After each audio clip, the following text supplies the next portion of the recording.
An argument is often misunderstood as a noisy quarrel, a clash of egos, or a heated exchange meant to defeat an opponent. In reality, an argument, properly understood, is one of the most important intellectual tools humans possess. At its core, an argument is a reasoned attempt to support a claim with evidence and logic. Far from being destructive, argument is the foundation of critical thinking, democratic discourse, scientific advancement, and everyday decision-making. What is an argument? In its formal sense, an argument consists of two essential components, premises and a conclusion. Premises are statements offered as reasons or evidence, while the conclusion is the claim those reasons are meant to support. For example, premise: regular exercise improves cardiovascular health. Premise: improved cardiovascular health reduces the risk of heart disease. Conclusion: therefore, regular exercise reduces the risk of heart disease.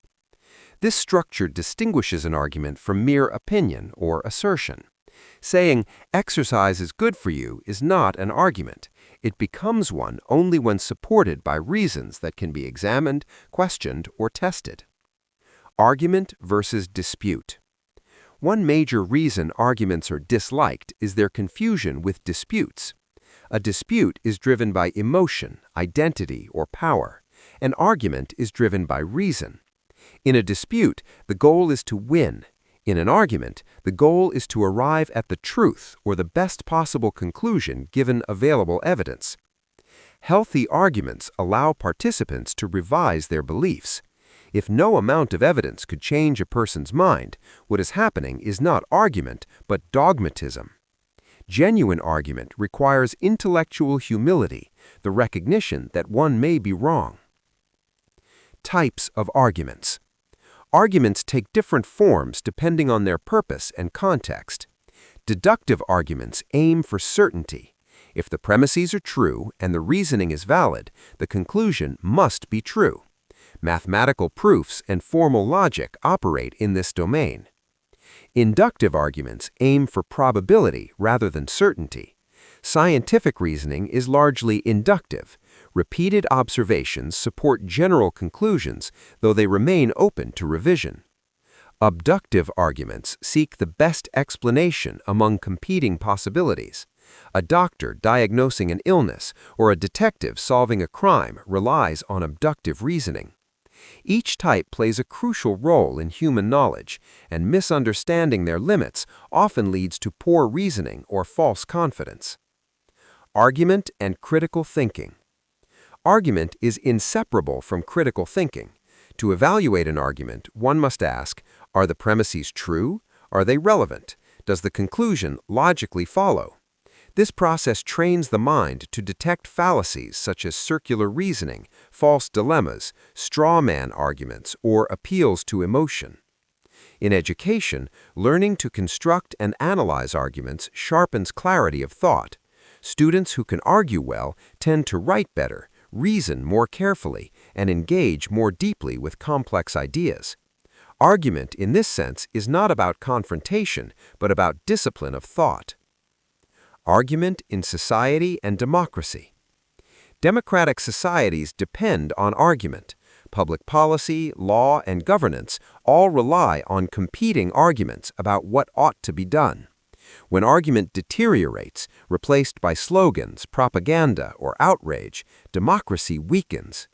Free speech exists not to protect agreeable opinions, but to allow arguments to be tested in public.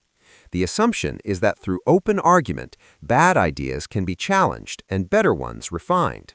Suppressing argument does not eliminate disagreement, it merely drives it underground, where it becomes more rigid and dangerous. Argument and science. Science advances through structured argument. Hypotheses are proposed, evidence is gathered, objections are raised, and conclusions are revised. Peer review itself is an institutionalized form of argument. Importantly, scientific arguments are always provisional. They invite refutation, replication, and improvement. This openness to challenge is what gives science its strength. A claim that cannot be argued against is not scientific, it is dogma. Emotional intelligence in argument. While argument is rational in structure, it occurs between humans, not machines. Tone, respect, and empathy matter. An argument delivered with contempt often fails, even if it is logically sound. Effective argument balances reason with emotional intelligence, recognizing that people are more likely to reconsider beliefs when they feel heard rather than attacked. This does not mean avoiding disagreement. It means separating the person from the position. One can challenge ideas fiercely while treating individuals with respect. The ethical responsibility of arguing. With the power of argument comes responsibility. Arguments can enlighten, but they can also manipulate. Selective evidence, misleading statistics, and rhetorical tricks can create the illusion of reason without its substance. Ethical argument requires honesty about evidence, acknowledgement of uncertainty, and fairness to opposing views. A strong argument does not fear counterarguments, it anticipates and addresses them.